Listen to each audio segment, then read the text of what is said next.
अब भगवान ने पूछा, सूर्य और चंद्रमा एक बात बताओ, ये यहां आ कैसे गया? ये राहु यहां कैसे आ गया? तो सूर्य और चंद्रमा बोले कि प्रभु, इस दैत्य ने तुम्हें पहचान लिया। भगवान मुस्कुरा करके बोले कि इस राहु ने मुझे पहचान लिया? हाँ, और यहां तो ये देवता बनकर के आया है।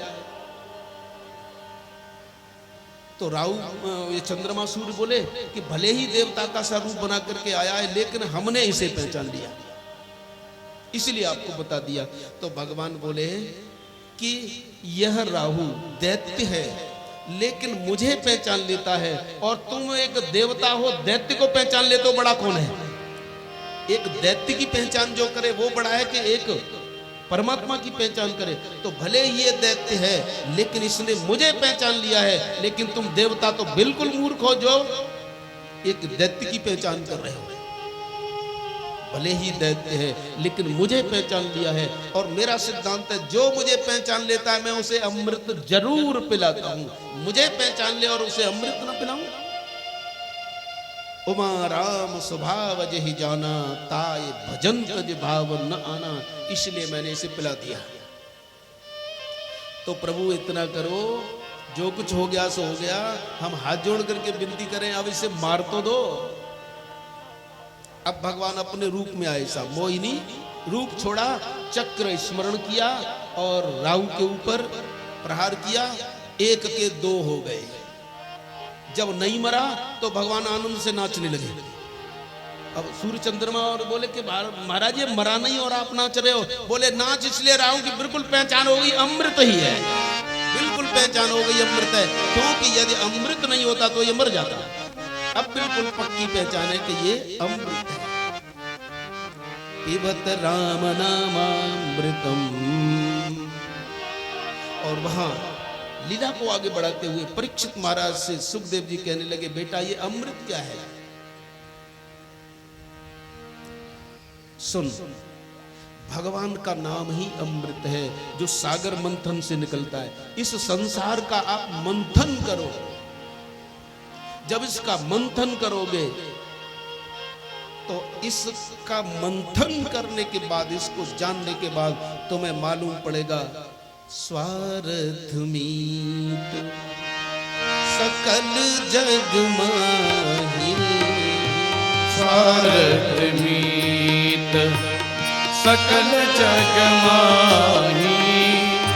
स्वार्थ मीत सकल जग माही। स्वार्थ मीत सकल जग माही। सपने प्रभु परमारथ नाही।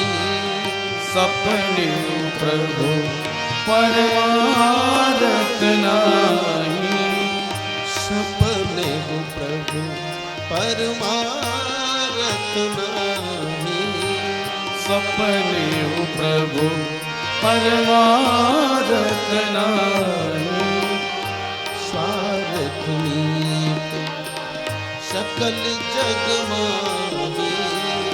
स्वार्थ मीत सकल जग माही। सपने प्रभु परमारथ नाही। सपने प्रभु परमारथ नाही। उमा कहूँ मैं अनुभव पुना। उमा कहूँ अनुभव अपना। सत हरि भजन जगत सब सपना। सत हरि भजन जगत सब सपना। सत हरि भजन जगत सब सपना। सत हरि भजन जगत सब सपना। जगत सब सपना। जगत सब सपना, जगत सब सपना, जगत सब सपना। इस संसार का मंथन करके हम देखें तो यही निष्कर्ष निकलेगा कि भगवान का नाम ही सत्य है। और शरीर किसी का छूट जाता है तो क्या बोलते जाते हैं? राम नाम सत्य है। देवताओं ने कहा कि तो प्रभु ये मरा क्यों नहीं? बोले एक कारण तो ये है कि वास्तविक अमृत है, और दूसरा ये है कि जिसको मैं अपने हाथ से अमृत पिलाऊं और वो मर जाए, ऐसा हो सकता है?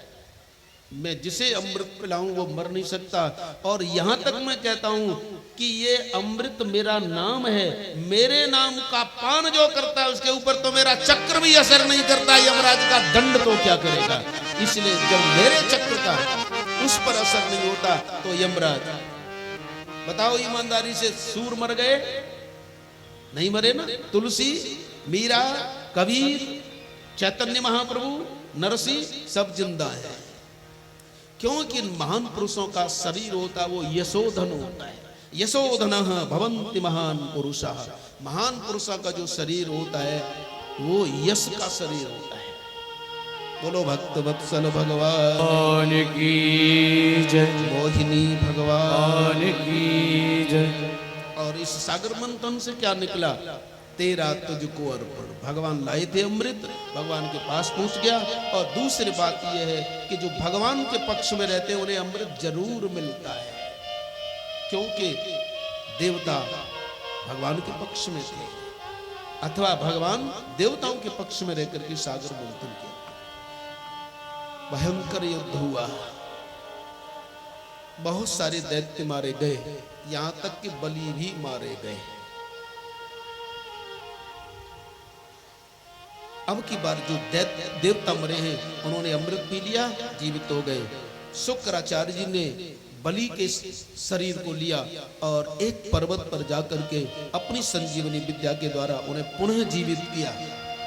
दिन पर दिन बीते, बलि ने पुनः अपने शुक्राचार्य सदगुरु के आश्रय से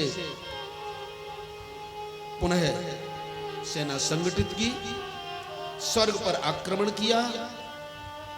देवता भाग गए, बलि ने स्वर्ग का राज्य छुड़ा लिया, और जो स्वर्ग का राज्य 100 अश्वमेध यज्ञ करने से मिलता है वह जबरदस्ती बलि ने छुड़ा लिया। तो बोलो परीक्षित, बलि ने धर्म का अतिक्रमण किया कि नहीं किया? धर्म की मर्यादा तोड़ दी। बलि के यहाँ सब कुछ है, लेकिन बलि ने मर्यादा तोड़ दी है। शास्त्र कहता है यद्यपि शुद्धम लोक विरुद्धम नाचरणीयम नाचरणीयम। बलि ने पराक्रम दिखाया, देवताओं को जीत लिया, सागर वो स्वर्ग पर अधिकार कर लिया, लेकिन भगवान की जो बनाई हुई मर्यादा है कि 100 अश्वमेध यज्ञ करने के बाद ही कोई इंद्र बनेगा, वो बलि ने तोड़ दी। लेकिन धर्मात्मा पर शस्त्र का प्रहार नहीं किया जा सकता, इसलिए भगवान ने विचार किया कि बलि को कैसे नियंत्रित किया जाए। ये नियम है, ये नीति है कि धर्मात्मा के ऊपर शस्त्र प्रहार नहीं होता। इसलिए अब क्या होगा? बलि ने अपने गुरु से कहा कि गुरुजी अब मुझे क्या करना है? बोले बेटा ऐसा है, स्वर्ग पर तेरा अधिकार हो गया, अब तू 100 अश्वमेध यज्ञ कर, पीछे से कर ले। ठीक है, 99 पूरे हो गए। देवता रोए, पिताजी कश्यप के पास गए, पिताजी 100वां यज्ञ पूरा हो गया तो इसका तो अधिकार हो जाएगा, जो मर्यादा तोड़ दी है वो पूरी हो जाएगी, अब क्या हो? वो माता के पास गए, अदिति के पास। अदिति ने कहा पुत्रो, तुम्हारे पिताजी जब मेरे पास आएंगे तब मैं कहूंगा, क्योंकि कश्यप जी कभी दिति के यहाँ, कभी अदिति के ना, उनके यहाँ बहुत पत्नियां थी, तो कभी कभी उनकी पत्नियों का जब वो जाए तब जाए, कोई पता नहीं। तो जब कश्यप जी अदिति के पास पहुंचे तो अदिति ने कहा कि स्वामी देवता बड़े दुखी हैं, मेरे पुत्र देवता बड़े दुखी हैं, और हे परीक्षित मैं तुम्हें याद दिलाऊं, जितने भी संतान हैं देवता कश्यप के हैं, दैत्य कश्यप के हैं, पत्नियां अलग अलग हैं, लेकिन दैत्य भी कश्यप के हैं और देवता भी कश्यप के हैं।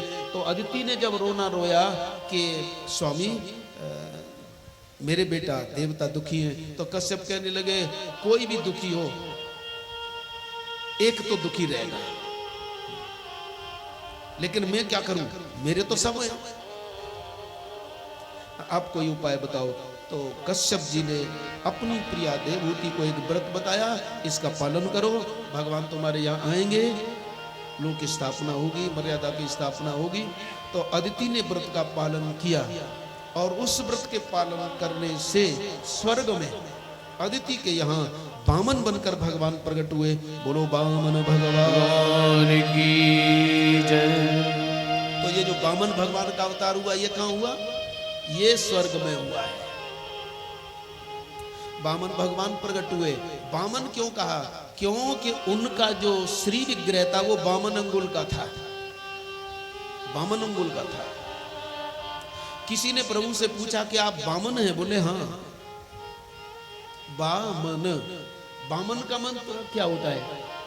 ऊपर से देखो तो वामन अंगुल के बहुत छोटे हैं। किसी ने पूछा कि आप इतने छोटे क्यों हैं? क्योंकि मैं वामन हूं। प्रश्न किया कि आप वामन यानी छोटे क्यों हैं? बोले वामन हूं। तो भगवान से पूछा कि वामन का मतलब क्या होता है? बोले वामन। वा का मतलब एक अर्थ होता है सहित।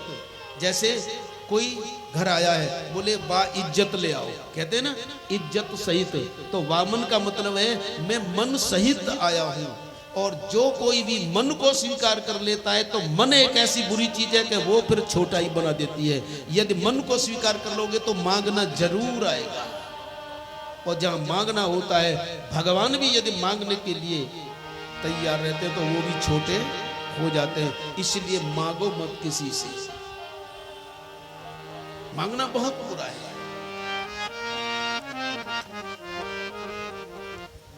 यज्ञोपवीत संस्कार हुआ, गायत्री मंत्र दिया, अब भिक्षा मांगो।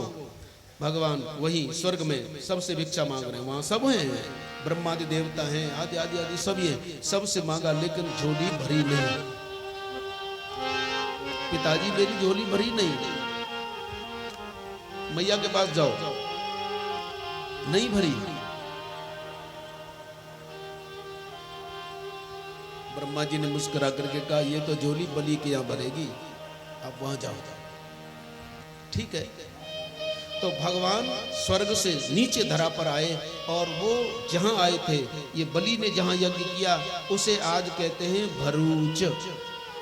ये जो भरूच है ना आपके गुजरात में, वह जगह है जहां बलि ने यज्ञ किया था। पहले इसका नाम था भृगु कच्छ, अब बिगड़ते बिगड़ते भरूच हो गया। आए भगवान, बलि का यज्ञ चल रहा है, और जैसे ही भगवान ने यज्ञशाला में प्रवेश किया, अचानक यज्ञ कुंड की अग्नि बुझ गई। और जैसे ही अग्नि बुझी है तो शुक्राचार्य कहने लगे बेटा अपशगुन हो गया। गुरुजी ये क्या हुआ? बोले अपशगुन हो गया बेटा। तो गुरुजी अब क्या करूं? बोले ऐसा है, तू इंद्र की पत्नी को ला, इंद्र की पत्नी सची है ना, उसे ले आ और बगल में बिठाकर यज्ञ कर, यज्ञ पूरा हो जाएगा। बलि ने क्या कहा गुरुजी से? गुरुजी मेरा यज्ञ अभी नष्ट हो जाए, लेकिन मैं बाबा प्रहलाद का नाती हूं, और मेरे बाबा प्रहलाद का जैसा चरित्र है, सदाचार का जो चरित्र रहा है, मेरे पिताजी विरोचन त्यागी रहे हैं, मेरे बाबा प्रहलाद चरित्र में बहुत आगे रहे हैं, मैं बाबा प्रहलाद का नाती हूं, दूसरे की स्त्री मेरी मां के समान है, मैं इंद्र की पत्नी को कभी भी स्पर्श नहीं कर सकता, अपनी बगल में बिठा नहीं सकता। मेरा यज्ञ आज ही नष्ट क्यों न हो जाए, मैं सदाचार का परित्याग नहीं कर सकता, क्योंकि मैं बाबा का नाती हूं। कितना बड़ा धर्मात्मा होगा बलि, है? मैं नहीं, मेरा यज्ञ नष्ट हो जाए। न्यायात पथम पर विचलंति पदम न धीरा, मैं नहीं, ये नहीं करूंगा। तो बुरा लगा साहब शुक्राचार्य को कि मेरी बात नहीं मानता, लगता रहे सब बुरा, लेकिन शास्त्र के प्रतिकूल यदि कोई आज्ञा देता है मैं नहीं मानूंगा। लेकिन भगवान ने प्रवेश किया। किसी ने भगवान से पूछा अग्नि बुझ क्यों गई? बोले जब यज्ञ पुरुष आ गया तो अब क्या होगा, अग्नि जल करके। यज्ञ का फल ही जब प्रवेश कर रहा है तो अब यज्ञ होकर के क्या होगा? अरे जब नावों से तुम नदी पार होगे तो क्या नाव को सिर पर रखे रहोगे? साधन का परित्याग अपने आप हो जाता। अग्नि अपने आप बुझ गई है। थोड़ा बहुत वार्तालाप हुआ दोनों में। अचानक बलि की दृष्टि गई भगवान की तरफ और वामन अंगुल के भगवान, बड़ा सुंदर रूप है। बलि ने इस सुंदर रूप को देखा और दौड़े। आप ब्राह्मण हैं, आपके चेहरे को देख करके लगता है कि आपने गुरुजी से विधिवत विद्याध्ययन किया है। हे ब्रह्मचारी, मैं तुम्हें प्रणाम करता हूं। ब्रह्मचारी ने आशीर्वाद दिया, यशस्वी भव। हे ब्रह्मचारी, ये बताओ तुम इस बलि के यज्ञ में कैसे आए हो? तुम यदि कुछ मांगना चाहते हो मांग लो। अपने गुरुजी से तुमने विद्याध्ययन किया है। यदि गुरुजी ने कुछ दक्षिणा मांगी है, तुम्हारे पास नहीं हो तो मेरे से मांगो और ले जाओ, गुरुजी को दक्षिणा दे दो ना। ऐसी कोई बात नहीं है, हमारे गुरुजी कुछ नहीं चाहते। तो तुम छोटे हो, लगता है उम्र तुम्हारी बड़ी है लेकिन छोटे हो। क्या अपनी जैसी कोई कन्या चाहते हो? विवाह करना चाहते हो? देखो, मेरा स्वर्ग पर भी राज्य है, मेरा पृथ्वी पर भी राज्य है। तुम्हारे बराबर कन्या कहीं न कहीं मैं ढूंढ दूंगा और शादी कर लेना। ब्रह्मचारी ने कहा कि मैं शादी नहीं करना चाहता। तो क्या चाहते हो? तो क्या सुंदर कहा भगवान ने, महाराज मैं आपका नाम सुनकर आया हूं। ऐसा है, मैं आपसे यह निवेदन करता हूं, मेरे गुरुजी ने बताया है कि भजन ही सहारा है, लेकिन भजन करने के लिए कम से कम अपनी जगह तो हो। तो मैं चाहता हूं कि मेरे 3 पृथ्वी नाप के दे दो, उस पर मैं आसन बिछा लूंगा और मेरी जगह हो जाएगी, बस भजन करूंगा। बलि ने कहा कि बातें तो बहुत ऊंची करते हो लेकिन मांगना नहीं आता। अब भगवान बोले, मनी मन किस मूर्ख को क्या बताऊं कि मैं मांगना जानूं? अरे जो सबको देता रहता है वो सबको देता रहता है, सदा जिसने दिया है। मैं दाता हूं लेकिन मांगने का तो नाटक करना पड़ रहा है, वास्तव में मांगना आता ही कहां? दाता एक राम, भिखारी सारी दुनिया। बलि तुम ठीक कह रहे हो, लेकिन अब करूं क्या? ऐसा है, तुम्हारे नन्हे नन्हे पैर हैं, मेरे 3 पैर ले लो ना। ज्यादा हो जाएगा तो तृष्णा बढ़ेगी, तृष्णा नष्ट नहीं होती, मैं बर्बाद हो जाऊंगा, भजन नहीं होगा। इसलिए महाराज मेरे ही 3 पैर दे दो। ठीक है। अच्छा, बलि के कितने पैर हैं?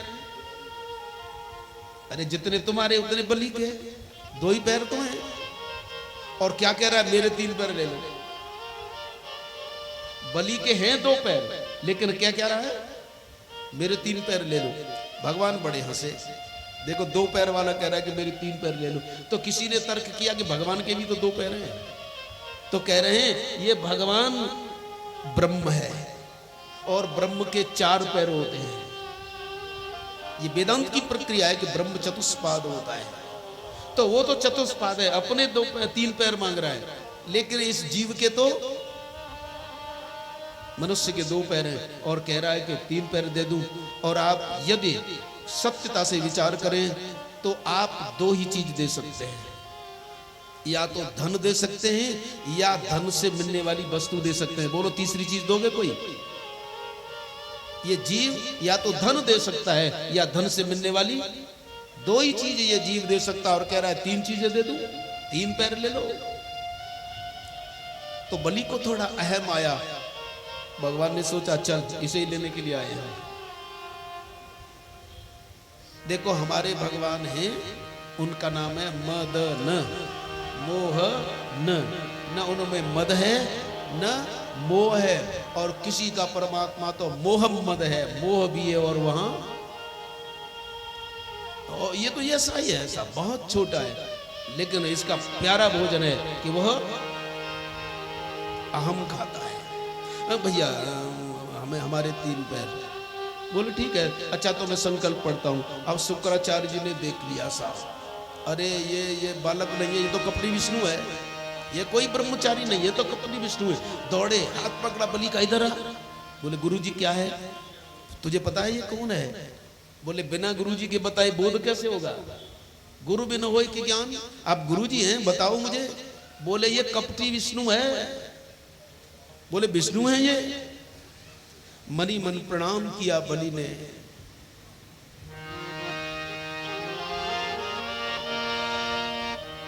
एक बार तो कुछ खो से गए बलि। शुक्राचार्य ने कहा चिंता मत कर, वो तो अपनी मस्ती में मस्त है, लेकिन वो कुछ और समझ रहे हैं। विष्णु है ये?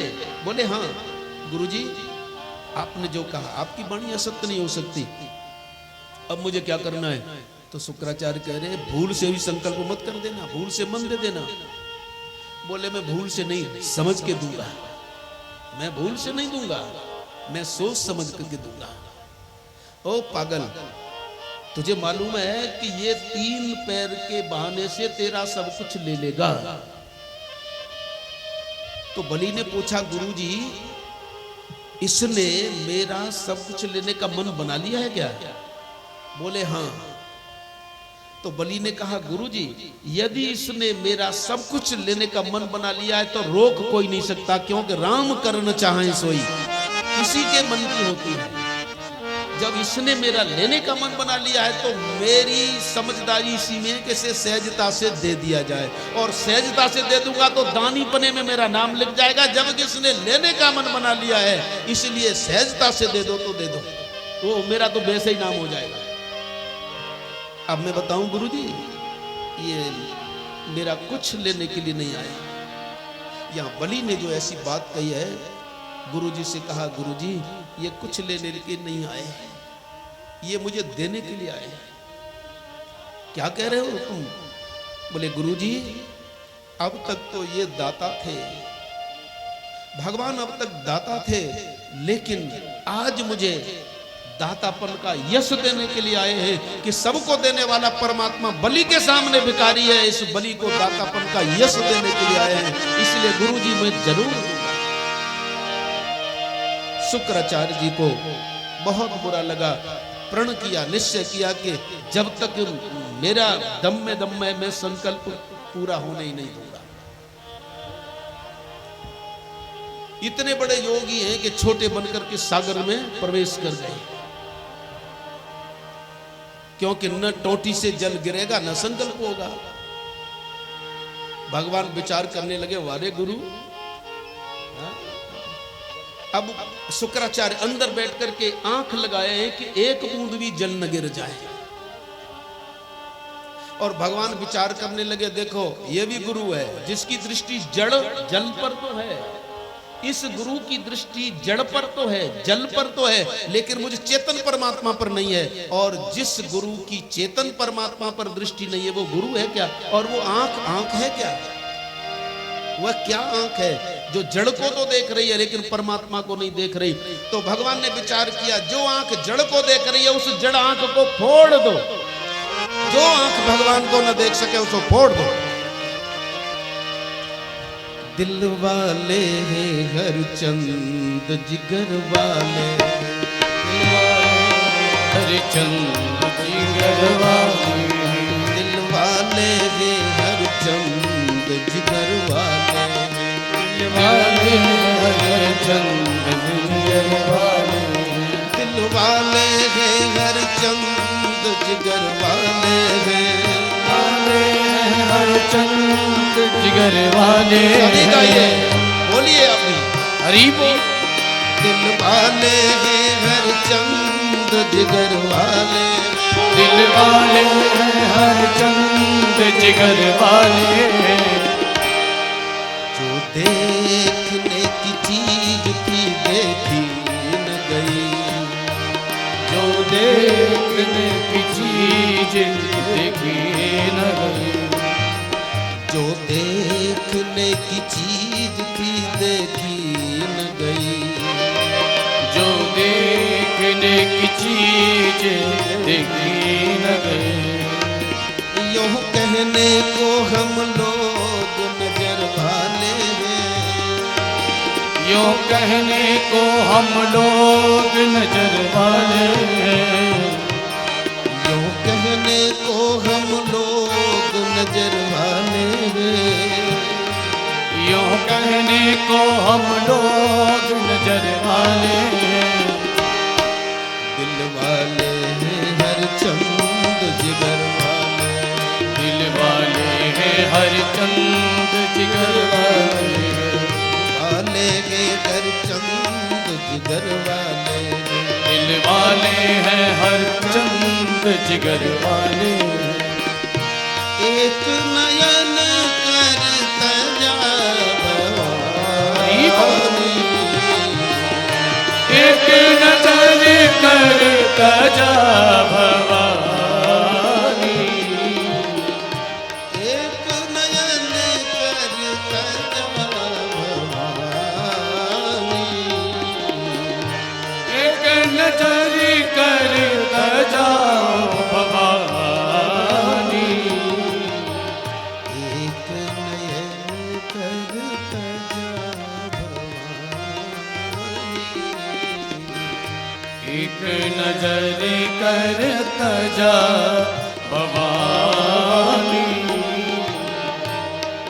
दिल वाले हैं हर चंद जिगर वाले, दिल वाले हैं हर चंद जिगर वाले, वाले हैं हर चंद जिगर वाले, दिल वाले हैं हर चंद जिगर वाले।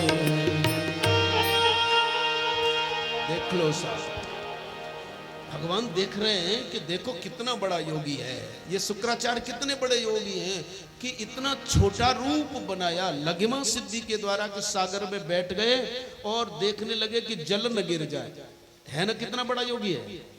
और दृष्टि है कि जल न गिर जाए, तो भगवान ने सोचा इस आंख को फोड़ देना चाहिए जो जल को तो देख रही है लेकिन मुझे नहीं देख रही। वहां जो अपना लाए थे ना आसन चटाई का था कुश का, उसमें से एक ली कुश और सागर की टोटी में डाल दी कि बली महाराज ये कैसे जल कैसे नहीं गिर रहा। तो जैसे ही वो कुशा डाली है इतना मूर्ख हो गए शुक्राचार्य की कुशा को भी नहीं देख सके कि ये कौन आ रहा है। भगवान ने तुरंत उस कुशा के द्वारा उनकी आंख फोड़ दी और जैसे ही आंख फूटी है फिर उसमें से तिल मिला करके निकले, बड़े हो गए। और ये वही शुक्राचार्य हैं जो मरे हुए अपने शिष्य दैत्यों को जीवित कर लेते हैं लेकिन अपनी आंख ठीक नहीं कर पाए।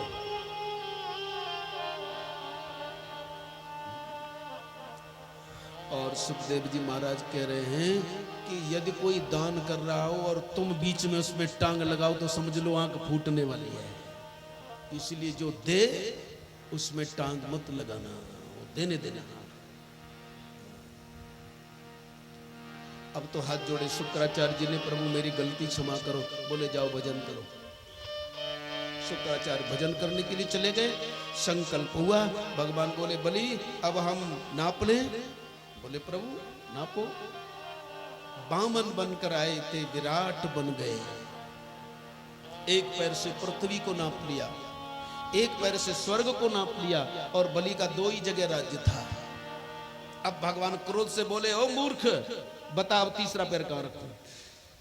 देखो नकली क्रोध कर रहे हैं। मूर्ख बता तीसरा पैर कहां रखूं।